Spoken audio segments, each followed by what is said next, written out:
छात्रों, क्या हाल चाल है आप सभी लोग का। आज आप सभी लोग का आपका अपना एसी फिजिक्स क्लास में स्वागत है। आज हम पढ़ने के लिए जा रहे हैं इलेक्ट्रिक फ्लक्स। क्या? Electric flux. आज जो इलेक्ट्रिक फ्लक्स जो एक टॉपिक मैंने उठाया हूँ, इसमें क्या क्या चीज पढ़ेंगे ये सभी बात मैंने आपको पहले डिस्कस कर लेता हूँ, ताकि कि आप सभी लोग प्रॉपर तरीके से नोट बना लेंगे। ठीक है, तो सबसे पहले आज का जो टॉपिक में जो डिस्कस होगा कि what is electric flux. Electric flux है क्या। फिर इसका जो ऐसा यूनिट ऑफ इलेक्ट्रिक फ्लक्स का ऐसा यूनिट क्या होता है वो।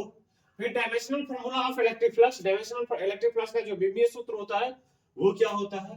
फिर maximum and minimum electric flux, maximum और मिनिमम इलेक्ट्रिक फ्लक्स कहाँ होता है वो बात पढ़ेंगे। इस बाद इसका जो इलेक्ट्रिक फ्लक्स का न्यूमेरिकल पढ़ लेंगे। ठीक है, तो आपसे लोग से रिक्वेस्ट है कि अपना जो यूट्यूब चैनल है इस क्लास को और इस वीडियो को इतना शेयर कीजिए, इतना शेयर कीजिए कि वीडियो के माध्यम से आपसे लोग मुझे बहुत आगे पहुंचा देंगे। ठीक है, और ये आपसे लोग के सपोर्ट से हो पाएगा। तो इसी कारण से आज का लेक्चर स्टार्ट किया जाए। इसे मिटाएं, बात समझ में आ गया।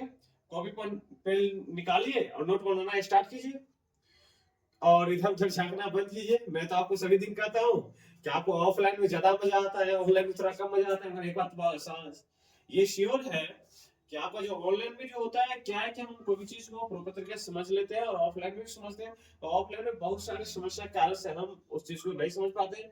क्यों नहीं, तो थोड़ा ब्रेन ही है, इधर से इधर डेविएट हो जाता है। तो ठीक है ना, तो इसी कारण से हमसे लोग क्या करना है स्टार्ट, आप नोट बनाना स्टार्ट कीजिए। किसके लिए? इलेक्ट्रिक फ्लक्स के लिए। तो लिखिए इलेक्ट्रिक फ्लक्स है क्या, बता दीजिए। आज का टॉपिक नोट कर लीजिए क्या क्या पढ़ना है। ओके ओके, चलिए लिखिए इलेक्ट्रिक फ्लक्स, हेडिंग लगाइए, हिंदी में लगा दीजिए विद्युतीय फ्लक्स, इलेक्ट्रिक फ्लक्स लिखिए।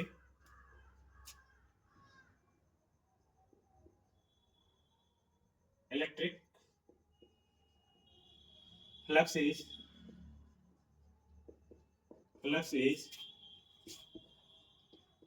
is defined as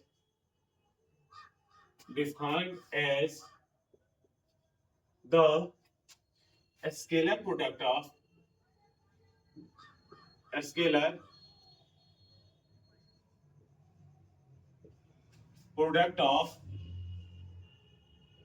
electric field vector, electric field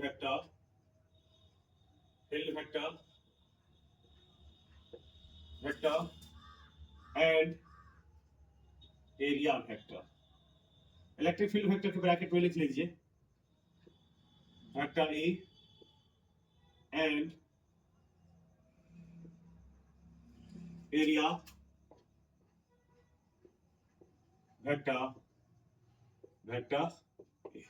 okay, क्या लिखा मैंने? विद्युतीय flux, electric flux is defined as the scalar product of electric field vector E and area vector। Scalar product आपसे लोग समझते होंगे क्योंकि मैंने आपको 11th में ये चीज पढ़ा रखा हूं। क्या है स्केलर प्रोडक्ट? स्केलर प्रोडक्ट को हम लोग क्या कहते हैं? डॉट प्रोडक्ट भी कहते हैं, ये नहीं कहते। तो इलेक्ट्रिक फ्लक्स को क्या है कि इलेक्ट्रिक फ्लक्स फाई, या लिख लीजिए फिर से इलेक्ट्रिक फ्लक्स का एक फॉर्मूला लिख लीजिए।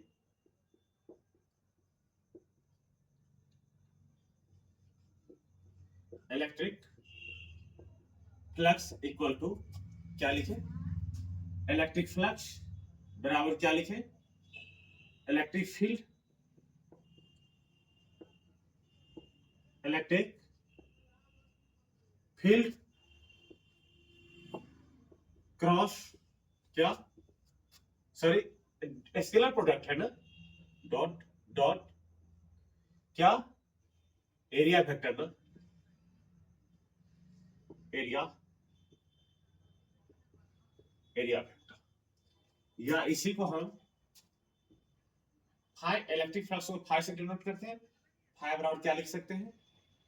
Vector E dot vector A लिख सकते हैं, ना। इसके डेफिनेशन के अनुसार से फिर से लिख दीजिए। फाई बराबर, इसी चीज को आगे लिख देता हूं यहाँ पे, फिर से फाई बराबर हम लोग क्या लिख देते हैं? ये cos थीटा, ये हमसे लोग कहाँ पे पढ़े थे? 11th में पढ़े थे यार। 11th में क्या पढ़े थे? 11th में ये नहीं पढ़ रहे हैं 12th में, मगर 11th में क्या पढ़े थे वो बात याद कीजिए। जैसे vector a dot vector b क्या पढ़े थे भाव? Magnitude of vector a into magnitude of vector b into क्या? cos theta. ये हमसे लोग कहाँ पढ़े थे? 11th में पढ़े थे, याद है? ओके, याद है, आप लोग को याद है, ये बात मैं मानता हूँ कि आप लोग को ये बात याद है। अब समझिए इलेक्ट्रिक फ्लक्स को हम सब लोग ने पढ़ लिया। यहाँ पर लिख लीजिए वेयर वेयर फाई, फाई क्या है बाबू? इलेक्ट्रिक फ्लक्स है। ई क्या है? इलेक्ट्रिक फील्ड है। ठीक, थीटा क्या है बाबू? और ए के ऊपर बात, एक बार चर्चा, ए क्या है? एरिया वेक्टर है। क्या है? Area vector. एरिया वेक्टर के बारे में भी आपको बताऊंगा कि एरिया वेक्टर होता क्या है, ये बात आपको बताऊंगा। ठीक है, थीटा क्या है? आप लास्ट में थीटा, थीटा क्या है? Angle between, angle between between vector E, electric field vector E and, यहां से लिख देता हूं ताकि उधर जाए, एंड एरिया वेक्टर, वेक्टर को चीज ए, ये जो है थीटा है एंगल बिटवीन वेक्टर ई और ए के बीच में। एक फिगर ड्रॉ कीजिए, जैसे ये फिगर। ओके, अब समझिए कि ये इसका जो ये क्या है अपना बी है और ये इसका क्या है एल है। ये बात हम मानते हैं, ये बात हम मान लेते हैं कि इसका एरिया कितना है ए। एरिया वेक्टर समझिए, एरिया वेक्टर के बारे में लिखा दूंगा। एरिया वेक्टर जो होता है, एरिया वेक्टर जो होता है पृष्ठीय सतह पर क्या हिस्सा होता है? लंबवत होता है। जो एरिया वेक्टर, एग्जांपल एक कोई चीज लेता हूं, जैसे कि कोई क्वेश्चन उठा लेता हूं। हाँ, क्या एनुअल एग्जाम फिजिक्स का ही क्वेश्चन है, इस बार का फिजिक्स का क्वेश्चन है। समझिए कि जैसे कि ये जो सतह के बारे में स्टडी कीजिए, ये क्या है? इसका एरिया। क्या है ये? एरिया। बिहार बोर्ड का ये क्वेश्चन है। ओके, अब जो है इसका जो एरिया हम, मैंने आपको लिखा, क्या लिखाया हूं? एरिया वेक्टर ना। तो एरिया एक वेक्टर क्वांटिटी है। क्या है? Vector quantity. अब ये यदि वेक्टर क्वांटिटी है तो इसका जो वेक्टर क्वांटिटी है, तो वेक्टर का तो क्या होता है? मैग्नीट्यूड भी होता है और डायरेक्शन भी होता है। तो इसका डायरेक्शन कैसा होगा? तो ये जो होता है, ये जो सतह है, ये जो सरफेस है, इस सरफेस के परपेंडिकुलर होता है। इस सतह पे कैसा होता है? लंबवत होता है। वो बात आपको मैं लिखा दूंगा, आपको लिखा दूंगा। ठीक है ना? तो मान लिया जाए कि एरिया वेक्टर क्या है? यहाँ पे एरिया वेक्टर जो इस सतह की क्या है? परपेंडिकुलर, ये अपना क्या है? एरिया वेक्टर ए है। ओके, और जो कोई electric field lines, electric field lines E जो है, इसके बीच का कोण जो कितना है? थीटा है।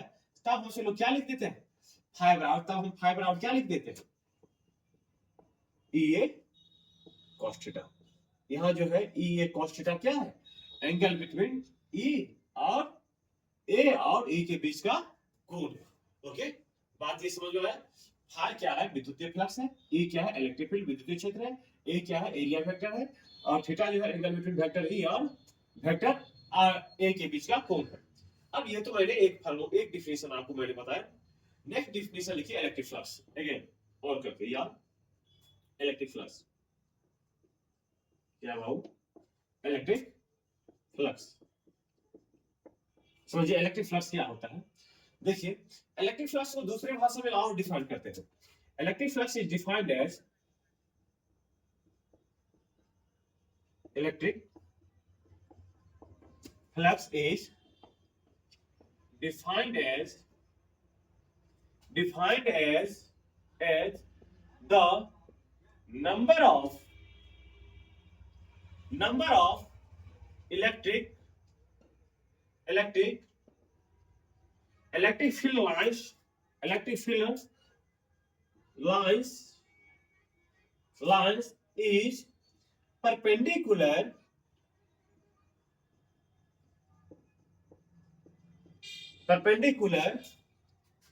passes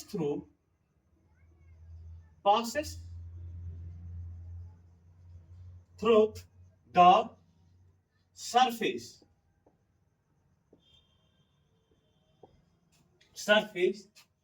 is called electric flux. क्या कहेंगे इसको? इलेक्ट्रिक फ्लक्स कहेंगे। अब समझिए ये डिफिनेशन क्या कहता है कि मान लिया जाए, सपोज दैट आपको समझा रहा हूं, जैसे कि ये अपना क्या है, इसे इरेज करने के लिए हमने रखा हो इसको, ठीक है।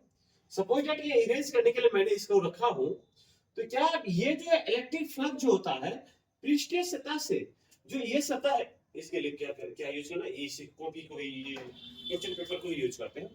जैसे कि ये अपना क्वेश्चन है, ओके। अब ये क्वेश्चन है, समझिए। अब ये क्वेश्चन है, तो ये कह रहा है कि electric flux is defined as the number of electric field lines is perpendicular passes through the surface is called electric flux. जैसे ये क्वेश्चन है, समझिए। अब इस क्वेश्चन से जितना number of electric field lines, जितना इससे लंबवत विद्युतीय क्षेत्र रेखा परपेंडिकुलरली, जितना विद्युतीय क्षेत्र रेखा लंबवत पास करेगा, वह क्या कहलाएगा? इलेक्ट्रिक फ्लक्स कहलाएगा। क्या कहलाएगा बाबू? Electric flux. अब समझिए बात को, आपको समझाता हूं क्वेश्चन फिगर बना करके। यहाँ पे जैसे एक फिगर को नोट डाउन कीजिए। मान लीजिए ये फिगर मैंने ड्रॉ किया, ठीक। अब ये क्या है इसका, ये बी है, और ये क्या है इसका, एल। अब ये कह रहा है इसका एरिया हम मान लेते हैं क्या है, इसका एरिया अभी ए। इसका एरिया वेक्टर कैसा होगा? तो इस सतह के लंबवत होगा। तो इसकी कहानी अभी हम नहीं बता रहा हूं, आपको ये बता रहा हूं कि इलेक्ट्रिक फ्लक्स होता क्या है। मान लीजिए कोई सतह दे देगा तो उसका इलेक्ट्रिक फ्लक्स कितना होगा। अब ये समझिए कि इस सतह से, मान लीजिए कोई सतह है, सपोज दैट ये सतह है, ये सतह। अब इस सतह से जितना विद्युतीय क्षेत्र रेखा लंबवत परपेंडिकुलरली पास करेगा, मान लीजिए यहां से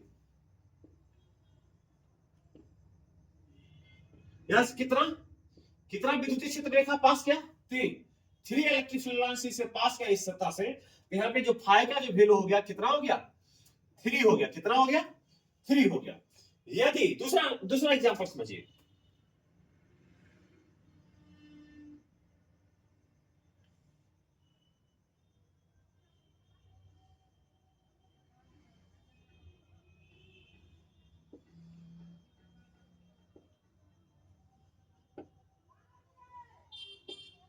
ये जो है ई है।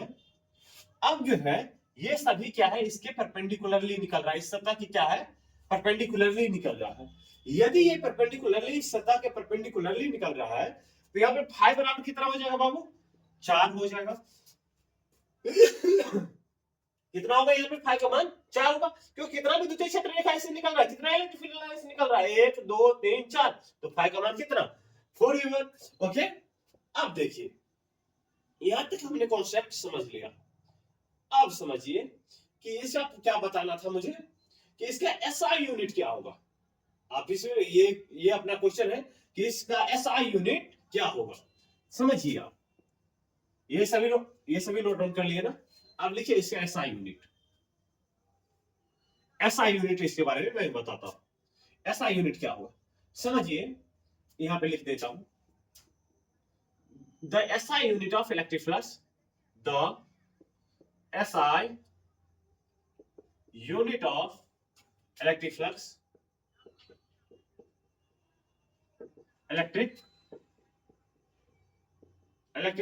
is। अब इसका SI यूनिट क्या होगा, इलेक्ट्रिक फ्लक्स का SI यूनिट क्या होगा? समझिए आपसे लोग ही बता देंगे कि देखिए इलेक्ट्रिक फील्ड, ये इलेक्ट्रिक फील्ड, यहाँ पे देखिए इलेक्ट्रिक फील्ड को हम क्या कहते हैं? सबसे पहले यहाँ पे फॉर्मूला लिख दीजिए इलेक्ट्रिक फ्लक्स का। फाइव राउंड से लोग क्या जानते हैं? E डॉट ए, सभी आदमी जानते हैं ना। अब ये लिखे E डॉट ए लिखिए। अब समझिए इलेक्ट्रिक फील्ड का ऐसा यूनिट क्या होता है बाबू? तो इलेक्ट्रिक फील्ड का ऐसा यूनिट क्या होता है? न्यूटन पर कूलम। कैसे? तो हमसे लोग ए बराबर यहां समझिए, रफ यहां पे बता देता हूं। ए बराबर हमसे लोग क्या जानते हैं? F by q naught. और एफ का ऐसा यूनिट क्या? न्यूटन। और चार्ज का ऐसा यूनिट क्या? कूलम। तो ये क्या ऐसा यूनिट क्या? न्यूटन पर कूलम। एरिया हमसे लोग क्षेत्रफल का मेजरमेंट, एरिया किस में मेजरमेंट करते हैं? तो मीटर स्क्वायर में। किस में? मीटर स्क्वायर में। तो क्या हो जाएगा यहाँ पे इसका ऐसा यूनिट। अब इसका ऐसा यूनिट इलेक्ट्रिक फ्लक्स का ऐसा यूनिट क्या लिख सकते हैं? न्यूटन मीटर स्क्वायर पर कूलम लिख सकते हैं, या फाइबर हम सब क्या लिख सकते हैं? Newton metre square coulomb inverse. ये क्या है इसका ऐसा यूनिट। ऐसा यूनिट मैंने कैसे निकाला आपसे लोग समझ गए ना। आप समझिए इसका क्या बाकी रह गया। हाँ, एक चीज लिख लीजिए नोट बना करके कि इलेक्ट्रिक फ्लक्स को किससे डिनोट करते हैं? Electric flux is denoted by क्या? फाई। किससे डिनोट करते हैं बाबू? फाई से डिनोट करते हैं। अब इसका ऐसा यूनिट भी आपसे लोग जान लिए। अब इसका क्या बाकी रह गया? डायमेंशनल फार्मूला ना। ये मिटा दो, इधर ऊपर मिटा दो क्या? ये सभी बात मिटा देता हूं, समझिए बात को। ये सब नोट डाउन कर लिए ना। ओके, आप समझिए।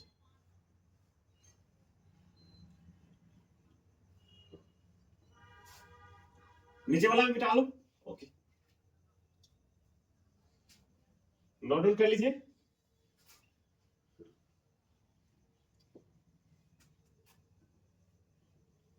क्लियर? अब समझिए कि इसका क्या बाकी रह गया? डायमेंशनल फार्मूला ना। डायमेंशनल फार्मूला लिख लीजिए। कौन चीज?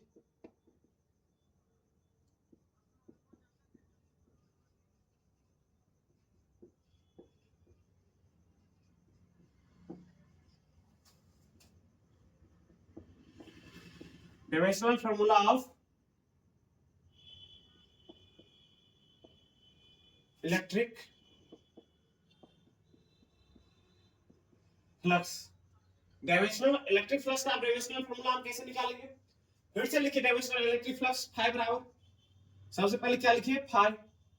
फाई हम जानते क्या है बाबू? याद करने का कोई चीज है ही नहीं फिजिक्स। फिजिक्स याद करने का चीज नहीं, समझने का चीज है। समझिए बात को। इलेक्ट्रिक फ्लक्स बराबर क्या लिखते हैं? ई डॉट क्या? ए। ओके, कोई दिक्कत नहीं है। चलिए, ई बराबर हमसे लोग क्या जानते हैं? ई बराबर क्या जानते हैं? F by q naught. और एफ का तो डायमेंशनल फार्मूला हम सभी लोग जानते हैं। यदि आपसे लोग नहीं जानते होंगे तो इससे प्रीवियस वीडियो में मैंने dimensional formula of electric field, electric flux, ये टॉर्क, ये सभी चीज का मैंने डायमेंशनल फार्मूला के लिए एक वीडियो मैंने प्रॉपर बनाया हूं। वहां पे मैंने सभी चीज का डायमेंशनल फार्मूला कैसे निकाला जाए तो वो मैं आपको बताया हूं। तो हाँ, ये बात समझिए आप यहाँ पे कि इलेक्ट्रिक फ्लक्स बराबर क्या करते हैं? E dot A. अब ई का डायमेंशनल फार्मूला सबसे पहले मुझे जानना चाहिए। तो फोर्स का सबसे पहले ई बराबर क्या? F by q naught. और एफ को हम से लोग क्या लिखते हैं? एम एल टी के पावर कितना? -2 लिखते हैं। और आरबीएस को क्या? 80। तो ई बराबर हम से लोग क्या लिखते हैं? एम एल टी के पावर कितना? ये -2। और इसको क्या ऊपर लेकर के जाएंगे? डिनोमिनेटर से नोमिनेटर में लेकर के जाएंगे, अंश से हर में लेकर जाएंगे तो -1। और टी के पावर कितना? -1 लिख सकता हूं। लिख दीजिए ई बराबर क्या? एम एल टी के पावर कितना? -3 ए इनवर्स। ई का तो हमसे लोग को प्राप्त हो गया। चलिए ठीक है। अब बाकी कौन आ गया? ए ना। ए का डायमेंशनल फार्मूला देखिए। ए एरिया को क्या होता है बाबू? कोई भी चीज का एरिया क्या होता है? एरिया बराबर क्या होता है? L into B. Length into कौन चीज? विथ। लंबाई को कौन चीज? चौड़ाई। लंबाई एल इंटू कौन चीज? बी। अर्थात दोनों तो लंबाई है, दोनों तो एक प्रकार का डिस्टेंस ही, डिस्प्लेसमेंट ही है। यदि डिस्प्लेसमेंट है तो इसके लिए डिस्प्लेसमेंट के लिए डायमेंशनल फार्मूला क्या होता है? एल। और इसके लिए भी क्या? एल। अब देखिए एरिया ए के लिए हम क्या लिख सकते हैं? ए के लिए हम से लोग लिख सकते हैं एल स्क्वायर। क्या? L square. अब बताइए क्या हम सभी का डायमेंशनल फार्मूला निकालिए? ई का भी निकाल लिए और ए का भी निकाल लिए। तो क्या हम फाई का डायमेंशनल फार्मूला नहीं लिख सकते? फाई हम क्या जानते हैं? Vector E dot vector A. अब ई का डायमेंशनल फार्मूला यहां से डालिए। कितना? एम एल टी के पावर कितना? -3 ए इनवर्स। और ए के लिए क्या, एल स्क्वायर, ए के लिए कितना, एल स्क्वायर। इसे हम सभी लोग लिख क्या सकते हैं, एम एल क्यूब टी के पावर कितना -3 ए इनवर्स। ये हो गया अपना क्या, डायमेंशनल फॉर्मूला किसका, इलेक्ट्रिक फ्लक्स का। यहां तक आ गए। अब क्या जानना पड़ेगा मुझे, ये बात मुझे जानना बाकी रह गया। बहुत पढ़ने मजा आ रहा है ना, समझ में आ रहा है, समझ में आ रहा होगा, 100% आ रहा होगा, कहीं से कहीं डाउट नहीं आएगा। अब समझिए बाकी क्या रह गया कि भाई साहब इस जो ये जो डायपोल है, सॉरी डायपोल के बारे में कर रहे हैं, सॉरी ये जो है इसे प्रीवियस लेक्चर में भी मैंने पढ़ाया हूँ, डायपोल का टर्म के बारे में पढ़ाया था, ठीक है ना।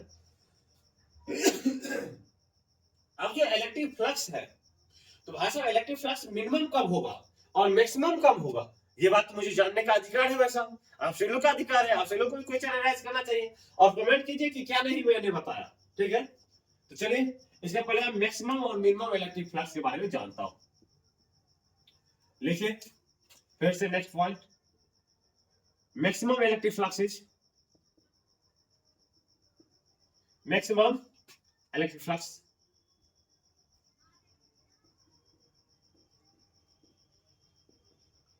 इलेक्ट्रिक मैक्सिमम इलेक्ट्रिक फ्लक्स कब होगा बाबू, समझिए। सबसे पहले इलेक्ट्रिक फ्लक्स फिर से लिखिए, डिफिनेशन जैसे आई है, लिखिए formula. Electric flux five round से लोग क्या जानते हैं, फाइव राउंड क्या जानते हैं, ई या फाइव राउंड से लोग क्या जानते हैं, ई कॉस्ट। समझिए सबसे पहले एक सतह लेते हैं, ये सतह है, एक सरफेस ले लेते हैं, ओके, जिसका जो एरिया कितना है ए है, इसका जो क्षेत्रफल कितना है, क्षेत्रफल कितना है बाबू, इसका क्षेत्रफल ए, ओके। अब इसका जो एरिया वेक्टर होगा इस सतह की कैसा होगा, परपेंडिकुलर होगा, जो एरिया वेक्टर ए परपेंडिकुलर हो। अब समझिए कि मैक्सिमम इलेक्ट्रिक फ्लक्स कब होगा, क्योंकि आपको मैंने इससे प्रीवियस अब यही बताया हूं कि जो एक थीटा है, थीटा किसके बीच में, ई और ए के बीच का कोण है बाबू, और ई और ए का बीच का कोण है, तो यहां से इलेक्ट्रिक फ्लक्स। अब जो है मैंने इसके प्रीवियस, हाँ इससे पीछे जो आपको मैंने बताया था, ये फिगर खुद समझिए, ये फिगर आपको मैंने बताया था, यहाँ पैसा फिगर बताया था, जो ये क्या है अपना एरिया वेक्टर ए है, और यहां से ये क्या था, ई था, और ये बीच का कोण कितना था, थीटा था। अब बताइए कि जो कॉस का अधिकतम वैल्यू कहां पे होता है, कॉस थीटा का अधिकतम वैल्यू किस कोण कितने डिग्री के एंगल पे होता है, तो 0 डिग्री। यदि ये थीटा का मान कितना डिग्री हो जाए, 0 डिग्री हो जाए, अर्थात क्या कि इलेक्ट्रिक फील्ड और इलेक्ट्रिक फील्ड वेक्टर ई और एरिया वेक्टर दोनों एक ही लाइन पे हो, या नहीं तो इलेक्ट्रिक फील्ड वेक्टर ई और एरिया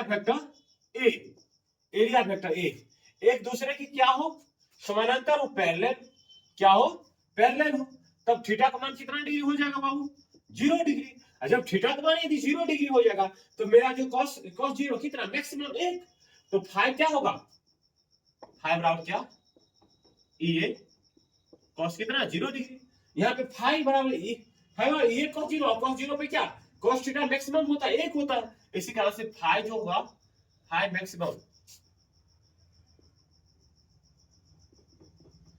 मैक्सिमम क्या हो जाएगा, ए इंटू 1 बराबर क्या, आपसे यदि कोई पूछे कि when the electric flux is maximum, तो आप ये बताइएगा कि the angle between the area vector and electric field vector is 0 degree, कितना होना चाहिए, 0 डिग्री होना चाहिए। अनदर दूसरा भाषा में ये कह सकते हैं कि the electric field vector and area vector is parallel to each other, दोनों एक दूसरे के कैसा होना चाहिए, समानांतर होना चाहिए। वैसे मैं लिखा देता हूं, लिख लीजिए, व्हेन, हिंदी में सुन लीजिए, बार बार कमेंट ये आता है कि सर आप हिंदी में नहीं बताते हैं, हिंदी में सुनिए कि विद्युतीय फ्लक्स जो है अधिकतम कब होगा, तो अधिकतम कब होगा जब ई और ए का बीच का जो कोण कितना डिग्री हो जाए, 0 डिग्री। 0 डिग्री कहने का मतलब क्या, ई और ए एक ही लाइन पे आ जाए, या चाहे ई और ए एक दूसरे के क्या हो जाए, समानांतर हो जाए, तब फाई का जो होगा, जो विद्युतीय फ्लक्स का जो वैल्यू होगा, क्या होगा, अधिकतम होगा। अब यहाँ पे समझिए बात को, इसे लिखा देता हूं, when the angle between E and A vector is 0 degree, कैसा, 0 डिग्री हो, और vector E and vector A is parallel to each other, जब E और A क्या हो, पैरेलल हो, तब क्या होगा, parallel to each other, then we get the maximum electric flux, maximum electric, तब से लोग क्या फर्क करेंगे, फाई मैक्सिमम प्राप्त करेंगे। फाई मैक्सिमम क्या होता है, ये होता है, फाई मैक्सिमम कितना हो जाएगा, ये हो जाएगा। यहां तक हम से लोग ने आ गए। अब मिनिमम की चर्चा कर लेता हूं, क्या, मिनिमम का, इधर मिटा दे, इधर मिटा देना, ये पोर्शन पहले मिटाता हूं, या नहीं, क्योंकि ये पहले से लिखा हुआ है, आपसे लोग इसे नोट कर लिए होंगे, मैं आशा करता हूं कि आपसे लोग नोट कर लिए होंगे और नोट बना रहे होंगे। ओके, समझिए, पढ़े हो, बहुत मजा आ रहा है ना, अरे नहीं हो तो इधर उधर देख भी लोगे ना, कोई आ रहा है तो कोई दिक्कत नहीं है, तो नोट बनाना मत छोड़ना, वीडियो को पॉज करके थोड़ा इधर उधर ताक भी लो, कोई दिक्कत नहीं है, नहीं, क्योंकि आपसे लोग को मन ही नहीं लगता होगा। ओके, हमसे लोग ने क्या वहां पे आ गया, अधिकतम विद्युतीय फ्लक्स क्या होता है, ये होता है। अब समझिए कि यहां तक तो पहुंच गए मैंने, अब क्या है बाबू, मिनिमम मतलब क्या, सबसे कम इलेक्ट्रिक फ्लक्स कब होगा, तो लिखिए 4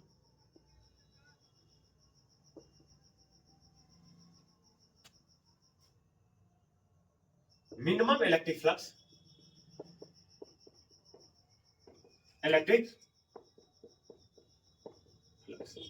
बात समझिएगा बाबू, मेरा बात जो है यार समझिएगा ना, तो बहुत आसान तरीका से मैं आपको बता रहा हूं, बहुत आसान तरीका से। जैसे कि मान लीजिए कोई सतह ले लिए,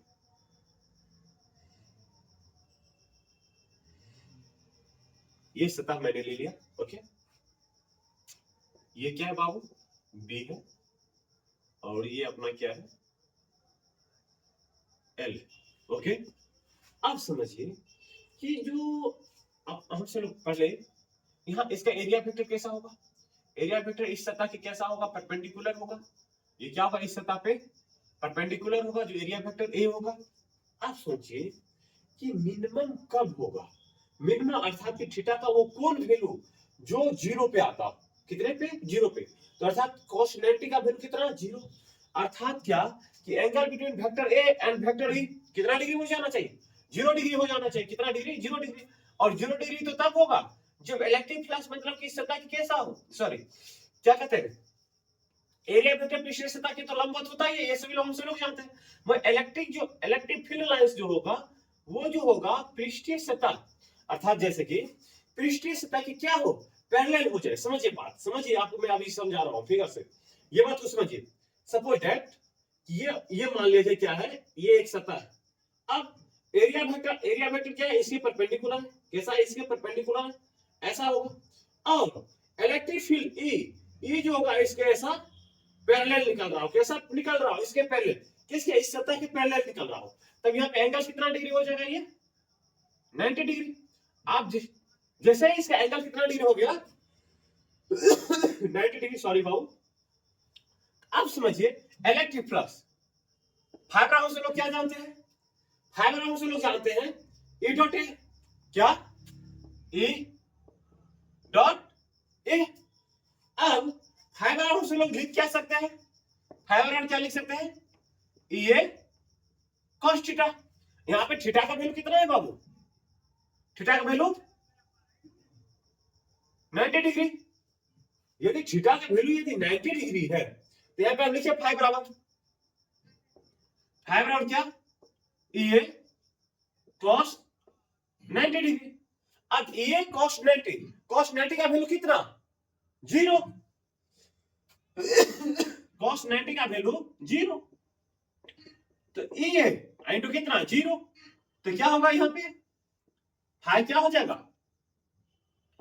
फाइव मिनिमम हो जाएगा। और फाइव मिनिमम कितना 0। यदि आपसे कोई पूछे कि मिनिमम इलेक्ट्रिक फ्लक्स कब प्राप्त होता है, तो जब थीटा का मान कितना डिग्री हो जाए, 90 डिग्री हो जाए। अब थीटा का मान क्या, तो area between vector a and vector E is equal to कितना डिग्री, 90 डिग्री। लिख देते हैं ये बात को, फॉर मिनिमम इलेक्ट्रिक फ्लक्स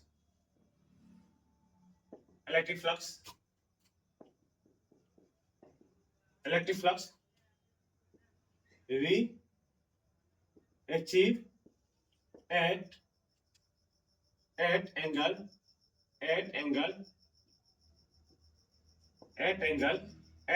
लिखिए, at an angle, थोड़ा ये भी ख्याल रखना, at an angle theta is कितना डिग्री, 90 डिग्री। विजिबल है आप सभी लोग के लिए, विजिबल है ना, ओके सही कोई दिक्कत नहीं है, डिग्री सही हाँ ठीक है, विजिबल है 90 degree at an angle 90 degree. यदि 90 डिग्री पे जब हमसे लोग आ जाएंगे तो हमसे लोग को क्या होगा, फाइव जो होगा, फाइव क्या होगा, मिनिमम प्राप्त हो जाएगा। मिनिमम कितना, 0, कितना प्राप्त हो जाएगा, 0। या इसी बात को या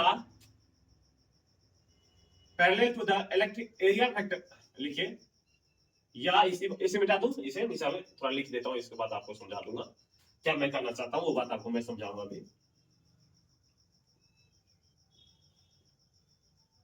या आपसे लोग ये मैं बात समझाने के लिए जा रहा हूं कि यदि फाई, अब यहाँ पे जो फाई जो मिनिमम हो जाएगा, यदि ये भी हो जाए कि इलेक्ट्रिक फ्लक्स, हाँ इलेक्ट्रिक फ्लक्स जो है जो पिछले सतह के कैसा हो जाए, सरफेस के पैरेलल हो जाए, सॉरी इलेक्ट्रिक फील्ड क्या हो जाए, सरफेस के पैरेलल हो जाए। या व्हेन लिख लीजिए, व्हेन दूसरा या करके लिख लीजिएगा, when the electric field is parallel to the surface of the body, then we get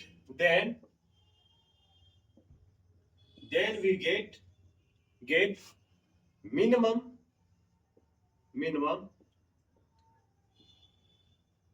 electric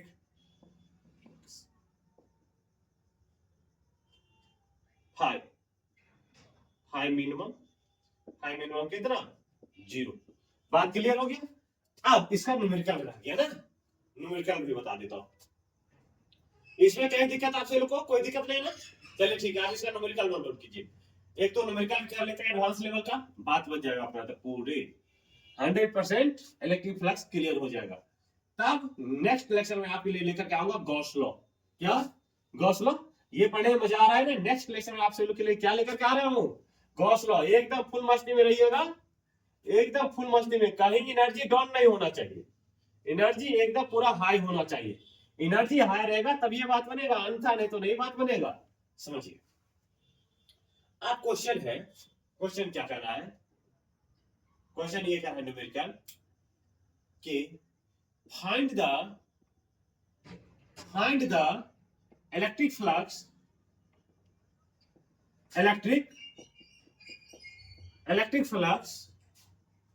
when the angle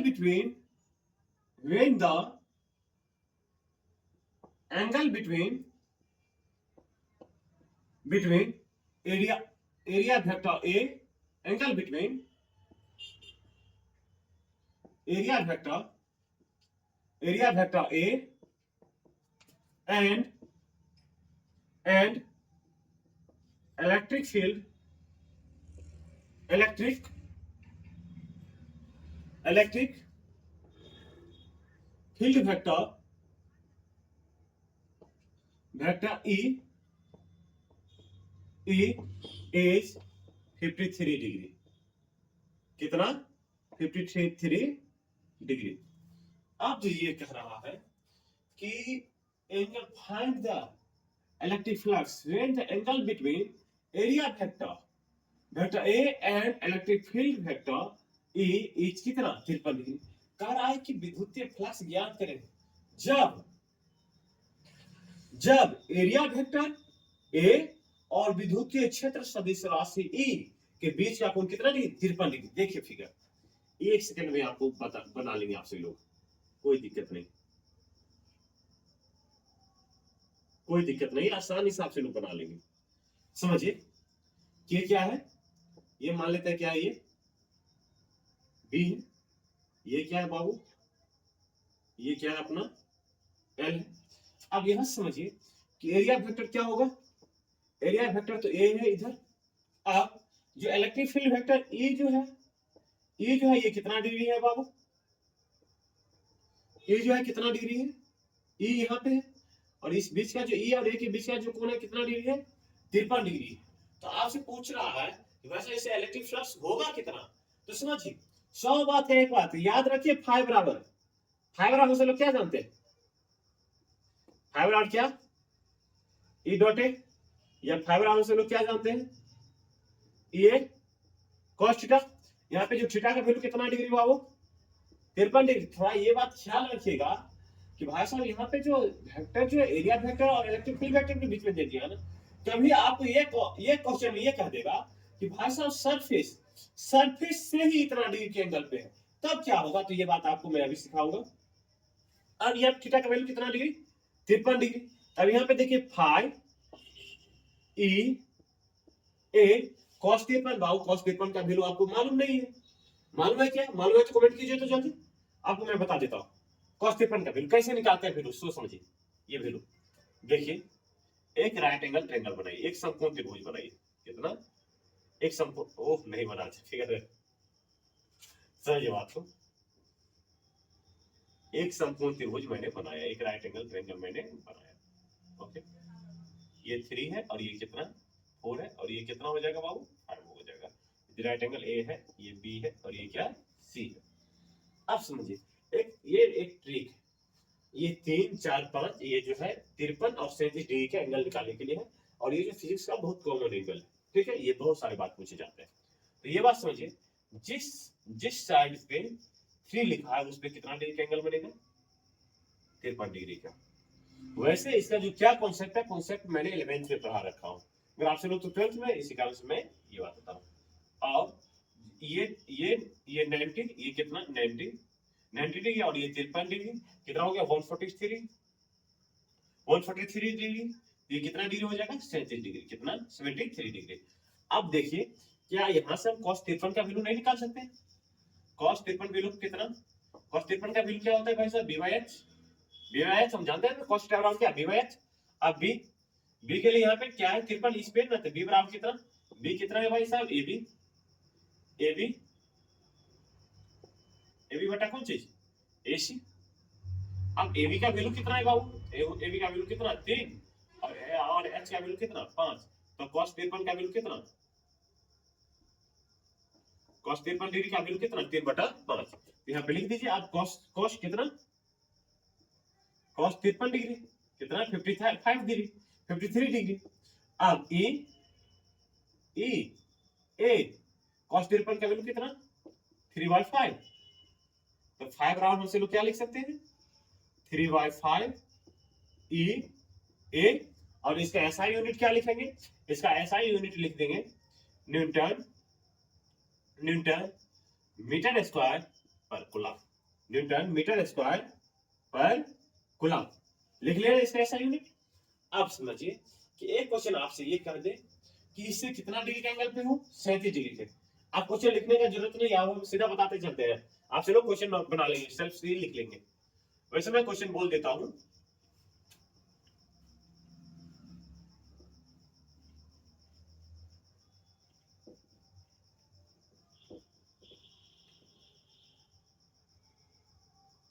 ठीक, क्वेश्चन यहाँ पे मैं आपको बता देता हूँ कि ये जो एक जो इलेक्ट्रिक फील्ड लाइंस है, इलेक्ट्रिक फील्ड लाइंस जो है पृष्ठीय, ये जो सरफेस है, सरफेस से कितना डिग्री बना रहा है, कितना डिग्री बना रहा है, 53 डिग्री। क्या है, जैसे कि कोई इलेक्ट्रिक फील्ड लाइंस है, समझिए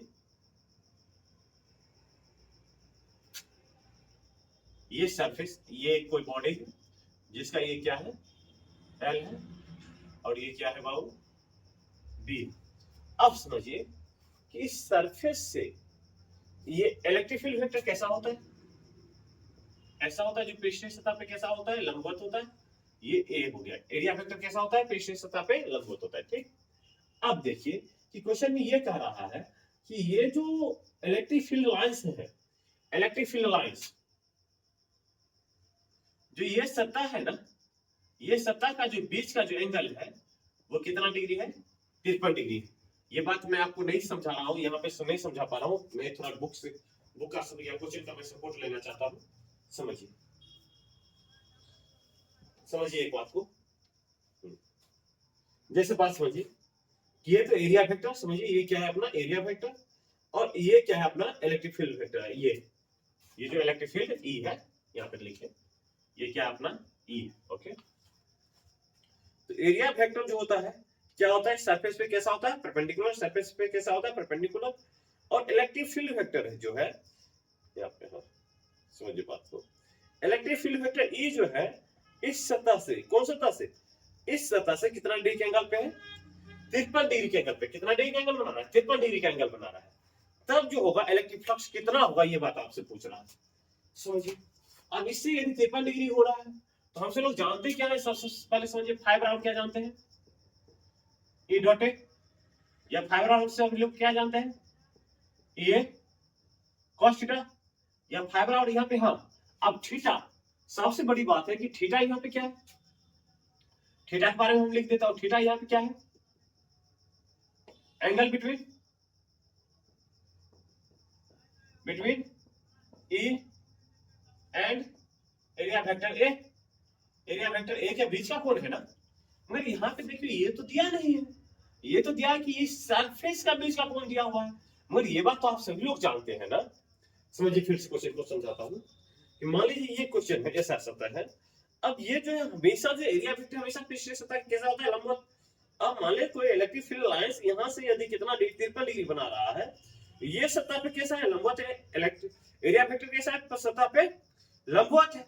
यदि लंबवत है, यदि इधर कितना डिग्री, यदि 53 डिग्री, तो ये पीछे एंगल कितना डिग्री, 37 डिग्री ना, कितना 37 डिग्री। बात समझ में आ रहा, जैसे कि ये करा, ये कितना डिग्री, 53 डिग्री, ये बीच का एंगल कितना डिग्री हो जाएगा, कितना 37 डिग्री ना, कितना 37 डिग्री। बात समझ में आया, बात समझ में आ गया होगा, मैं ये मानता हूँ आप सभी को बात समझ में आ गया होगा। अब थीटा का वैल्यू यहाँ पे कितना डिग्री हो गया बाबू, कितना 37 डिग्री। तब समझिए कि फाइबर आउट क्या हो जाएगा, ई ए कॉस कितना डिग्री, यहाँ से कॉस 37 डिग्री। अब कॉस 37 डिग्री यहाँ से निकाले, कॉस 37 का वैल्यू, कॉस का क्या जानते हैं हमसे लोग, कॉस 37 डिग्री बराबर क्या लिखेंगे, बी बाय एच। बी का वैल्यू कितना है यहाँ पे, 4 बटा कितना 5, यहाँ पे लिख लीजिए। फाइबर आउट क्या, ये 4 बटा 5, फाइबर आउट क्या 4 बटा 5, ये क्या हो गया, ये न्यूटन मीटर स्क्वायर पर कूलम। ये था आपका आज का इलेक्ट्रिक फ्लक्स का लेक्चर। नेक्स्ट लेक्चर में लेकर के आ रहे हैं गॉस नियम। आपसे लोग से रिक्वेस्ट है, हाथ जोड़ के प्रार्थना है कि इस वीडियो को इतना शेयर कीजिए कि ये वीडियो वायरल हो जाए, और मैं आपसे लोग के लिए बहुत सारे मेहनत करता हूँ, ठीक है ना। तो आपसे लोग से रिक्वेस्ट है यही है, और साथ ही चैनल को सब्सक्राइब करें, लाइक करें। Thank you.